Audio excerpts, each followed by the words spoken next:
경찰 단속 하루 만에 무더기로 적발됐습니다. 단속 즉시 과태료와 벌점이 부과됩니다. 9월부터 5대 반칙운전 집중 단속이 시작됐는데요. 아직도 계도 기간이라고 생각하는지 도로 위는 여전히 무법천지입니다. 연말까지 이어지는 이번 단속, 내 동네의 단속 포인트까지 오늘 영상에서 전부 알려드립니다. 건강한 노년을 위한 생활정보 건강방정식입니다. 7, 8월 계도 기간을 갖고 9월부터 단속 중인 5대 반칙운전, 왜 갑자기 단속하는지 의아하실 텐데요. 사실 출근길이나 상습 정체구역에서 몇 분씩 꼼짝없이 갇혀본 경험 있으시죠? 경찰청에 따르면 매년 출퇴근 시간대 교차로 정체와 버스 전용차로 얌체주행으로 인해 교통체증 피해액이 무려 수천억 원에 달한다고 하는데요. 운전하면서 받는 스트레스만 생각했지 사회적 손실이 이렇게 큰 줄은 몰랐습니다. 특히 꼬리물기와 끼어들기 같은 반칙운전은 단순히 기분 상하게 하는 걸 넘어서 교차로 내 추돌사고, 대규모 정체, 구급차 지연까지 이어지면서 사회적인 문제로 이어지는데요. 그래서 경찰청은 올해 9월부터 5대 반칙운전을 지정했습니다. 단순 단속을 넘어 교통질서 회복과 시민들의 인식 개선을 위해 힘쓰고 있는데요. 오늘은 9월부터 단속하는 5대 반칙운전에 대해 알아보겠습니다. 시작 전에 구독과 좋아요 눌러주시면 일주일에 2번씩 알찬 생활정보를 보내드리겠습니다. 집중단속 5대 반칙운전 첫 번째는 바로 꼬리물기입니다. 초록불이 바뀌고 출발하려는데 내 앞에 꼬리물기 차량이 교차로를 꽉 막고 있으면 정말 천불이 나죠. 꽉 막혀버린 상황이니 클락션을 울려도 해결이 안 됩니다. 꼬리물기는 앞이 막혀 교차로를 빠져나갈 수 없는 상황인데도 신호만 보고 교차로 안으로 들어가 정지하는 행위인데요. 꼬리물기 단속을 하게 되면 대부분의 운전자들은 내 신호에 맞춰 가다가 신호가 끊긴 걸 어떡하냐고 하소연한다고 합니다. 물론 상황은 이해되지만 원칙적으로는 정체된 상황이라면 무리하게 출발하기보다는 교차로 진입 전에 교통 흐름을 보고 진입하는 게 필요하겠죠. 사실 꼬리물기는 단순히 정체만 유발하는 게 아니라 측면 충돌 위험이 커서 교통사고로 이어지게 되면 목숨을 앗아갈 수 있는 위험한 상황이 발생할 수 있습니다. 만약 운전 중에 녹색불이어도 빠져나갈 공간이 없어 보이면 진입을 하지 않고 다음 신호에 가는 게 좋겠죠.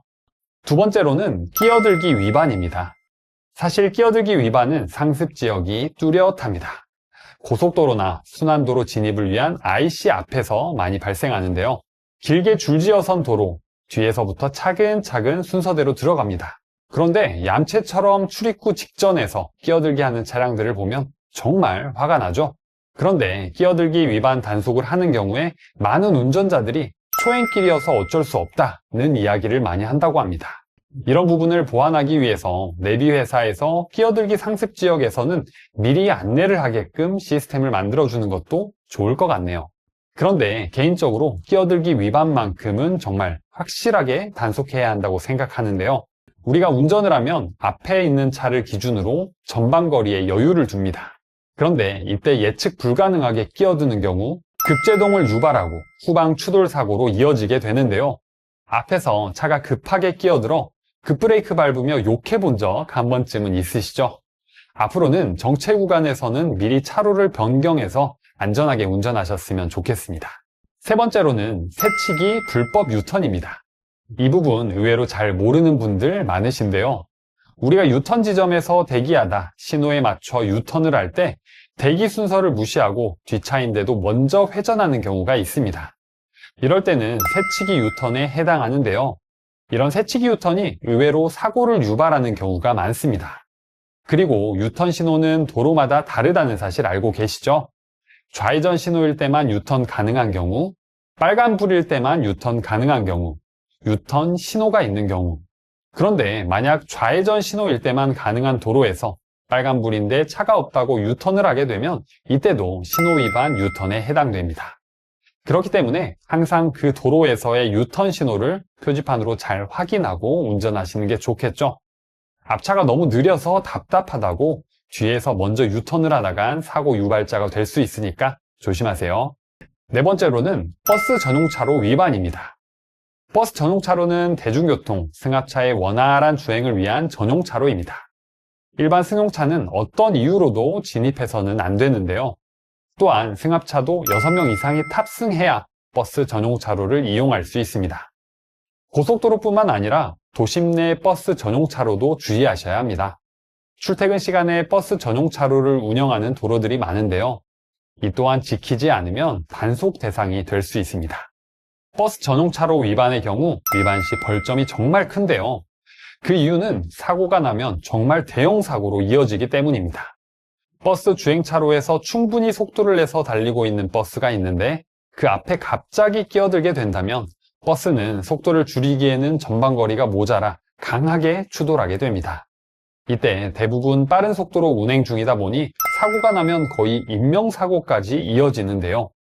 고속도로에서 꽉 막혀 있는데 1차선 버스 전용 차로가 비어 있다고 해서 절대로 들어가시면 안 됩니다. 자, 5번째로는 비긴급 구급차의 불법 운행입니다. 이 부분은 사설 구급차에 해당되는 내용이라 간단히 짚고 넘어갈게요. 보통 구급차가 사이렌을 울리고 다니면 대부분의 운전자는 긴급 상황이라고 인지하고 양보하게 됩니다. 그런데 진짜 긴급이 아닌데도 사이렌과 경광등을 울리며 남용하는 사례가 문제가 되는데요. 이런 경우 형사처벌까지 이어진다고 하니까 혹시 구급차 운행을 하시는 분이라면 꼭 유념해 주세요. 자, 그렇다면 이번 단속은 어떻게 이루어질까요? 우선 가장 많이 쓰이는 건 캠코더 단속입니다. 경찰관이 교차로에서 캠코더를 들고 꼬리 물기, 불법 끼어들기 장면을 그대로 촬영해 증거로 남기는데요. 또 하나, 운전자들이 가장 갑작스레 단속에 걸리는 암행 순찰차입니다. 평범한 승용차처럼 보여서 전혀 신경 쓰지 못하다가 위반과 동시에 경광등과 사이렌을 울리는 차량이죠. 블랙박스 대신 암행 카메라로 위반 장면을 포착해서 바로 적발합니다. 거기에 CCTV 단속까지 더해지는데요. 전국 주요 교차로와 고속도로 IC에 이미 수많은 CCTV가 설치되어 있어서 경찰이 모니터링하며 실시간으로 위반 차량을 추적합니다. 요즘은 시민 신고 제도가 활성화되어 있어서 만약 운전을 하시다가 사고를 유발하는 차량이 보이거나 위반 사유가 분명한 차량이 보이면 직접 신고도 할 수 있는데요. 지금 아주 간단하게 신고 방법을 알려드릴게요. 우선 안전신문고 앱을 다운받아 줍니다. 다음으로 앱을 열면 상단의 불법 주정차 또는 자동차 교통 위반 항목을 눌러줍니다. 다음으로 자동차 교통 위반 유형 선택을 눌러주시고 신고 항목을 선택해 줍니다. 그리고 동영상과 사진을 첨부해 줍니다. 이때 주의할 점이 있는데요. 사진만 올리거나 날짜와 시간이 없거나 부정확한 영상을 업로드하면 대부분 인정하지 않고 경고장만 발송하게 되는데요. 그렇기 때문에 만약 신고를 하게 된다면 차량 번호가 반드시 식별 가능하고 시간이 정확히 나온 영상을 첨부하는 것이 좋습니다. 그리고 발생 지역을 선택해 줍니다. 다음으로 내용의 교통위반 사항을 작성해 줍니다. 위반 행위는 구체적으로 작성해야 합니다. 마지막으로 신고하려는 차량 번호를 입력합니다. 다음으로 발생일자와 발생 시각을 기재합니다. 그리고 본인의 휴대전화 번호 인증을 해준 후 제출을 눌러주시면 끝납니다. 이렇게 신고하게 되면 경찰이 확인 후 범칙금을 부과하게 됩니다. 이번 단속은 전국 1602개 구간에서 집중적으로 이루어지는데요. 출근길 교차로, 고속도로 버스 전용차로, 불법 유턴이 잦은 지점들이 모두 포함되어 있습니다. 9월이 지나면서 실제 현장에서 하루에도 수십 대가 적발됐다는 지역 언론의 리포트도 나오고 있는데요. 경찰청에서는 전국에서 꼬리 물기, 끼어들기, 유턴 위반 잦은 곳 현황을 고지하고 있습니다. 아무래도 이 지역에서 집중 단속을 진행할 확률이 높겠죠. 만약 집중 단속 구역 위치가 궁금하시다면 댓글로 지역을 남겨주세요. 예를 들어 서울 궁금합니다, 충북 궁금합니다, 강원 궁금합니다 이렇게 남겨주시면 정리한 내용들 답글 드릴게요. 그렇다면 이번 집중 단속에 걸리면 처벌 수위는 어느 정도일까요? 경찰청 자료를 토대로 정리한 5대 반칙 운전 처벌 기준을 보겠습니다. 먼저 꼬리 물기는 현장 적발 시 범칙금 4만원, 벌점 10점, CCTV 적발 시 과태료 7만원, 끼어들기 위반의 경우 범칙금 3만원, 벌점 10점, 불법 유턴, 새치기의 경우 범칙금 6만원, 벌점 15점, 고속도로 버스 전용차로 위반의 경우 과태료 6만원, 벌점 30점, 일반도로 버스 전용차로 위반의 경우 과태료 4만원, 벌점 10점입니다. 특히 고속도로 버스 전용차로 위반은 벌점 30점이 한 번에 부과되기 때문에 두세 번만 걸려도 면허 정지로 이어질 수 있습니다. 자, 그럼 범칙금과 벌점이 둘 다 부여되는 거야? 하며 궁금하신 분 계시죠? 벌금, 벌점, 과태료는 상황에 따라 다르게 부여되는데요. 경찰이 현장에서 직접 단속할 때는 범칙금과 벌점이 동시에 부과됩니다. 만약 무인카메라 단속이나 CCTV로 적발된 경우에는 과태료만 부과되고 벌점은 없습니다. 그렇다면 이런 단속에 걸리지 않으려면 어떻게 해야 할지 하나씩 정리해 보겠습니다. 첫째, 교차로 진입 요령입니다. 신호가 파란불이어도 앞쪽이 막혀 있다면 무리하게 들어가지 않는 게 좋습니다. 교차로에 들어가기 전에 앞차가 충분히 빠져나가서 공간이 생긴다면 그때 들어가도 늦지 않습니다. 둘째, 차로 변경 시점입니다. 정체가 시작되기 전에 미리 차로를 변경하시는 게 좋겠죠?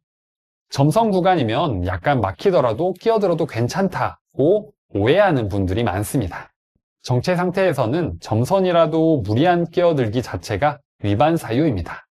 그렇기 때문에 미리미리 옮겨서 운전을 하는 게 안전합니다. 셋째, 유턴 순서입니다. 앞차가 먼저 돌고 있을 땐 기다렸다가 그 차량이 완전히 회전한 뒤 따라가세요.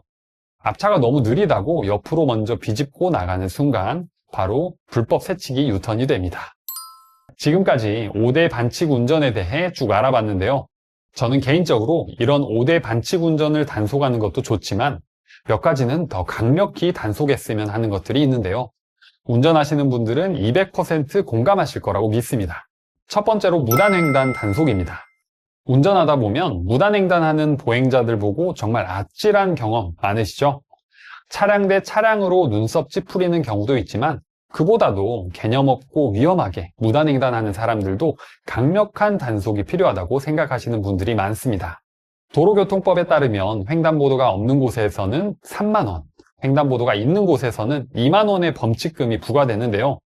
보행자 사고의 절반 가까이가 무단횡단에서 발생하는 만큼 이 부분도 경찰청에서 신경을 쓰면 좋겠다는 생각을 해봅니다. 두 번째로 음주운전입니다. 요즘 음주운전 인식이 많이 좋아졌다고 하지만 여전히 음주운전으로 생기는 사망사고는 끊이질 않는데요. 특히 음주 후 다음날 숙취운전으로 사고가 생기는 경우도 많습니다. 제일 문제는 도심 이외의 시골 지역인데요. 아무래도 시골은 대중교통이 취약하기 때문에 밤에 술 먹고 음주운전을 하는 경우가 공공연하게 많은데요. 이런 부분을 보면 우리나라가 아직도 멀었구나 하는 생각도 듭니다. 음주운전은 정말 나뿐만 아니라 타인의 인생과 타인의 가족들까지도 피해를 주는 중대 범죄입니다. 음주운전 절대 하시면 안 됩니다. 세 번째로 방향지시 등 미점등 단속입니다. 아마 제일 공감하실 것 중 하나라고 생각하는데요. 제발 끼어들게 할 때는 좌우 깜빡이를 꼭 켜주세요. 신호 안 켜고 들어오는 차들은 사고 확률이 몇 배나 높아집니다. 사실 방향지시 등은 켜는 사람만 켜고 안 켜는 사람들은 계속 안 켜는 거 다들 아시죠? 인식 변화를 위해서는 아차하는 순간이 필요하다고 생각합니다. 제가 아까 알려드린 안전신문고 신고법으로 방향지시 등 미점 등으로 위험한 상황이 생길 경우 신고해보는 것도 좋은 방법입니다. 네 번째로 고속도로 1차로 정속주행 단속입니다. 고속도로 1차로는 추월할 때만 사용해야 하는 추월 차선입니다. 그런데 고속도로를 운전하다 보면 정말 많은 운전자가 1차로에서 정속주행하는 것을 볼 수 있습니다. 이렇게 운전하면 교통 흐름에 정말 크게 방해되는데요. 1차로 정속주행은 지정차로 위반으로 단속되며 승용차는 범칙금 4만 원에 벌점 10점, 승합차나 화물차는 범칙금 5만 원이 부과됩니다. 그동안 별 생각 없이 1차로에서 정속으로 쭉 달리셨던 분들은 이번 기회에 교통 흐름에 큰 방해가 된다는 걸 인지하시고 추월할 때만 1차로 사용 후 2차로 차선을 변경하길 부탁드립니다. 오늘 내용이 좋으셨다면 구독과 좋아요 그리고 주변 소중한 지인에게 공유해주세요. 잘 봤습니다 댓글 한마디가 저에게 큰 힘이 됩니다.